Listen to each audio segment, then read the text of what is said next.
Bonjour, aujourd'hui je vais vous parler des 3 lois de la robotique d'Isaac Asimov, et on va essayer de voir ensemble s'il est pertinent ou pas de les utiliser sur des intelligences artificielles dans le monde réel.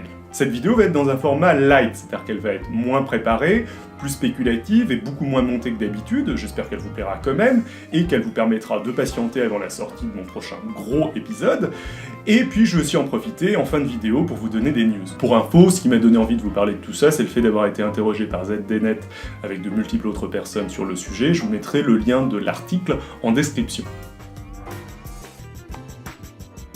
Isaac Asimov est donc un écrivain de science-fiction à qui on doit entre autres le terme robot, et qui a proposé 3 lois permettant aux robots de ces nouvelles de vivre en bonne intelligence avec les êtres humains. Alors, la première loi, c'est qu'un robot ne peut porter atteinte à un être humain, ni en restant passif permettre qu'un être humain soit exposé au danger. La deuxième loi, c'est qu'un robot doit obéir aux ordres qui lui sont donnés par un être humain, sauf si de tels ordres entrent en conflit avec la première loi. La troisième loi, c'est qu'un robot doit protéger son existence tant que cette protection n'entre pas en conflit avec la première ou la deuxième loi. Et comme les 3 mousquetaires, les 3 lois d'Asimov sont en fait 4, puisqu'il a rajouté plus tard dans 2 de ses nouvelles, je crois, ou peut-être plus, une loi 0 qui est prioritaire sur toutes les autres et qui dit qu'un robot ne peut pas faire de mal à l'humanité, ni par son inaction permettre que l'humanité soit blessée. Ces 3 lois sont loin d'être parfaites, elles posent tout un tas de problèmes qu'Isaac Asimov explore justement dans ses nouvelles. Comme le montre ce petit strip d'XKCD, l'ordre est important. Par exemple, si vous inversez les lois 2 et 3, vous obtenez des robots qui sont OK pour vous servir des pizzas, mais pas pour aller faire de l'exploration spatiale comme Rosetta et donc mettre leur existence en jeu. En caricaturant un peu, la question qu'on va essayer de traiter aujourd'hui, c'est de savoir si, pour éviter que les intelligences artificielles qu'on utilise se transforment bientôt en de dangereux terminateurs cherchant à éliminer l'humanité via une singularité ou je ne sais trop quoi, il est temps d'inclure ces règles dans nos intelligences artificielles. Mais avant de répondre à cette question, il faut comprendre ce qu'on entend par intelligence artificielle. Or, souvent on parle de 2 types d'intelligence artificielle différentes. L'intelligence artificielle forte et l'intelligence artificielle faible. Une intelligence artificielle forte, c'est une machine capable d'avoir des comportements intelligents, bien sûr, mais aussi capable d'éprouver une impression de conscience de soi, éventuellement capable d'avoir des sentiments, capable de comprendre ses propres raisonnements, bref, c'est une intelligence très proche de l'intelligence humaine, et surtout aussi généraliste que l'intelligence humaine. En gros, c'est le genre d'intelligence artificielle qu'on va voir dans les films de science-fiction. A l'inverse, l'intelligence artificielle faible, c'est des algorithmes qui vont résoudre des problèmes bien spécifiques, dont la résolution demande habituellement de faire appel à l'intelligence humaine ou animale. Ce n'est absolument pas des intelligences généralistes, et encore moins des machines conscientes d'elles-mêmes. L'intelligence artificielle forte, en dehors des films de science-fiction, elle n'existe pas. Et non seulement elle n'existe pas, mais on n'a à peu près aucune idée de comment s'y prendre pour la créer. Peut-être entre autres car ça demande de reproduire ou de simuler des caractéristiques humaines comme la conscience de soi, dont on ignore encore le fonctionnement, et qui restent donc des questions en grande partie ouvertes en sciences cognitives ou en philosophie. D'ailleurs sur le sujet, je vous recommande la dernière vidéo de Science Étonnante et de Monsieur Phi, qui est assez excellente sur la conscience. La conscience a beau être le phénomène le plus immédiat auquel on soit exposé quotidiennement, il n'y a pas de consensus clair sur ce qu'elle est vraiment. On ne comprend ni pourquoi ni comment elle existe. Pour certains, la conscience est juste une illusion, et pour d'autres, il s'agit carrément du plus grand mystère de l'univers. Et puis, il y a même certains scientifiques qui pensent que c'est complètement impossible de reproduire l'intelligence humaine. Par exemple, parce que nous pensons de manière continue, tandis qu'un ordinateur va penser de manière discrète, on va dire étape par étape. Par contre, des intelligences artificielles faibles, il y en a absolument partout. Votre correcteur orthographique, c'est une intelligence artificielle faible. Pareil pour l'IA des ennemis dans un jeu vidéo. Et pour l'algorithme YouTube de recommandation qui vous a peut-être suggéré cette vidéo. D'ailleurs, souvent ces intelligences artificielles faibles sont meilleures que les humains dans leur domaine spécifique. Ça fait longtemps qu'on n'a plus vu d'humains battre les meilleures intelligences artificielles aux échecs. Ça va pas tarder à être la même chose au Go. On n'arriverait pas à concevoir les processeurs informatiques modernes sans l'aide d'intelligence artificielle. Et il y a des problèmes mathématiques dont la solution, dont la preuve a été donnée par des intelligences artificielles. Et cette solution est tellement complexe que des mathématiciens ne vont pas réussir à la lire. Mais revenons à nos 3 lois. Si on veut qu'une intelligence artificielle les respecte, il faut qu'elle les comprenne. Il faut donc qu'elle comprenne des concepts comme qu'est-ce que c'est qu'un humain, qu'est-ce que c'est qu'un robot, qu'est-ce que c'est que nuire à quelqu'un, qu'est-ce que c'est que se mettre en danger. Alors, faire comprendre tous ces concepts à une intelligence artificielle forte, donc une intelligence artificielle généraliste, capable de conscience de soi, capable d'analyser ses propres raisonnements, proche de l'intelligence humaine, ce serait sans doute possible. Mais le problème, c'est que ces intelligences artificielles fortes n'existent pas. Du coup, il faut qu'on se contente de ce qu'on a, des intelligences artificielles faibles. Or, souvent, ce que font les intelligences artificielles faibles est à des kilomètres de ces concepts. Vouloir que votre correcteur orthographique apprenne les 3 lois de la robotique, c'est comme vouloir qu'une palourde apprenne le permis de conduire. En admettant que vous passiez la barrière de la langue et que vous fassiez comprendre à votre palourde ce que c'est que le permis de conduire et qu'elle soit capable de l'apprendre, de toute façon, elle sera rien capable de faire avec, vu que c'est pas dans le spectre des possibilités de la palourde de conduire une voiture. Là, c'est un peu pareil pour le correcteur orthographique. De toute façon, c'est pas dans son spectre de possibilités de mettre en danger la vie de qui que ce soit.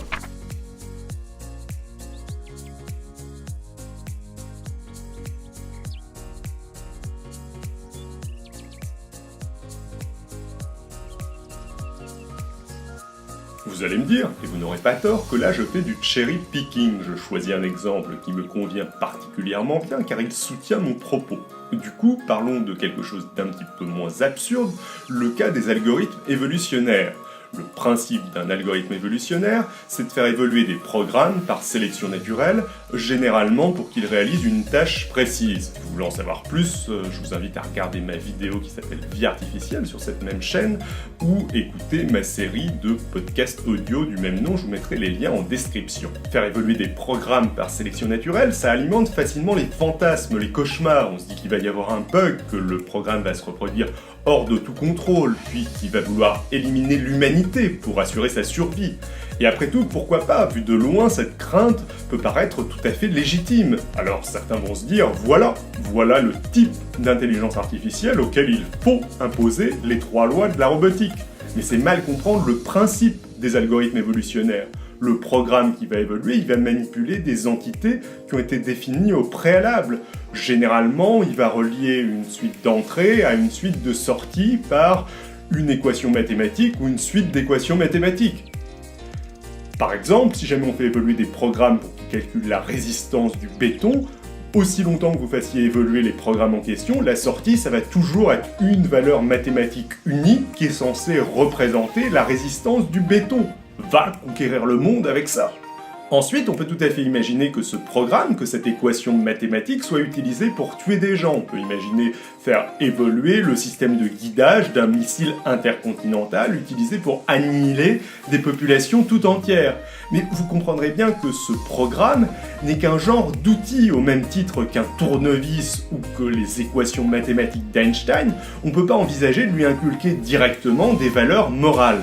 Par ailleurs, une autre complexité qui se rajoute là-dessus, c'est que souvent en intelligence artificielle, on utilise des techniques d'apprentissage, comme les réseaux de neurones ou les algorithmes évolutionnaires. Et ces méthodes d'apprentissage vont générer du code extrêmement complexe, des règles extrêmement complexes. Donc les intelligences artificielles vont effectuer la tâche demandée, mais on va avoir énormément de mal à comprendre comment elles l'effectuent et quels concepts elles manipulent pour les effectuer. Or, pour implémenter ces 3 lois de la robotique, mieux vaut non seulement qu'une intelligence artificielle comprenne les concepts contenus dans ces 3 lois de la robotique, mais aussi que nous comprenions comment elle comprend ces concepts. Si jamais on se retrouve avec une intelligence artificielle qui considère qu'un humain c'est quelque chose qui a 2 bras et 2 jambes, et qu'elle se retrouve face à un humain à qui il manque un bras, et que donc elle considère que ce n'est plus un humain, on va se retrouver avec des petits problèmes. Du coup, plutôt que de vouloir que les intelligences artificielles respectent littéralement les 3 lois de la robotique, mieux vaut plutôt voir si les intelligences artificielles qu'on utilise à l'heure actuelle respectent l'esprit de ces 3 lois. Les lois 2 et 3, à mon avis, c'est les moins intéressantes. Parce que, en gros, le monde fonctionne déjà comme ça. On ne conçoit pas de produits qui ne les respectent pas, à moins que ça ait du sens. En tout cas, pas volontairement. Le Samsung qui explosait, bien évidemment, il n'avait pas été conçu pour exploser. Quant au fait d'obéir aux êtres humains, la plupart du temps c'est une question de design, on y arrive mal, mais c'est ce qu'on cherche à faire, et de temps en temps ça n'aurait juste aucun sens. Prenons le dernier iPhone, il a le concept d'être humain, vu qu'il fait de la reconnaissance faciale, et qu'il sait ce que c'est qu'un être humain. Néanmoins, personne n'aurait envie que son téléphone obéisse à n'importe quel être humain. Si votre voisin pouvait prendre votre téléphone, le regarder et dire « Ok, c'est bon, c'est un humain, ok, donne-moi le numéro de carte bleue associé à ce téléphone, pas de souci, le voilà », ça plairait à personne. La loi la plus intéressante, c'est sans doute la première loi, même si de temps en temps on se retrouve un peu dans le même cas qu'avec l'iPhone. Je pense entre autres au cas des armes intelligentes. Alors je sais pas si ça existe précisément comme ça, mais on peut tout à fait imaginer une arme qui combine un système de guidage d'un côté, avec de l'autre côté une caméra avec un système de traitement d'image permettant de détecter des êtres humains. Donc on aurait d'un côté le concept d'être humain, de l'autre côté le concept de létalité, et on pourrait imaginer que cette arme ne tire pas si jamais elle met en danger la vie d'un être humain. Néanmoins, on peut aussi imaginer que malheureusement, les gens qui conçoivent de telles armes cherchent à maximiser leur létalité et donc ne vont jamais concevoir une arme qui ne mettrait pas en danger la vie d'un être humain.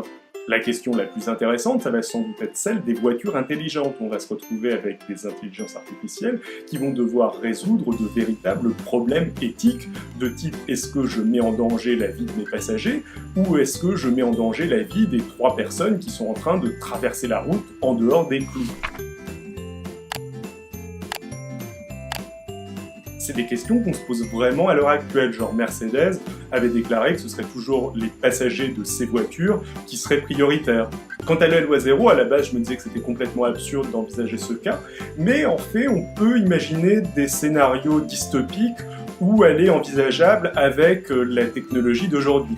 Je pense que quand j'étais petit, j'avais lu un bouquin de SF dont j'ai complètement oublié le titre, où le scénario était en gros qu'une intelligence artificielle forçait l'humanité à respecter des principes éthiques de type lutter contre le réchauffement climatique. Ça devait pas être exactement ça, ça devait être autre chose, mais on peut imaginer de l'adapter à ça. Et en effet, on pourrait imaginer une intelligence artificielle couplée à un système de missiles d'un côté et à un système de capteurs de CO2 dans l'atmosphère un peu partout dans le monde, balançant des missiles nucléaires sur des continents tant que les humains ne luttent pas efficacement contre le réchauffement climatique. Si jamais vous avez un scénario de ce genre, si jamais vous avez lu un scénario de ce genre dans un bouquin de SF, faites-moi signe, ça m'intéresse de connaître le titre, il me semble avoir lu un truc du genre.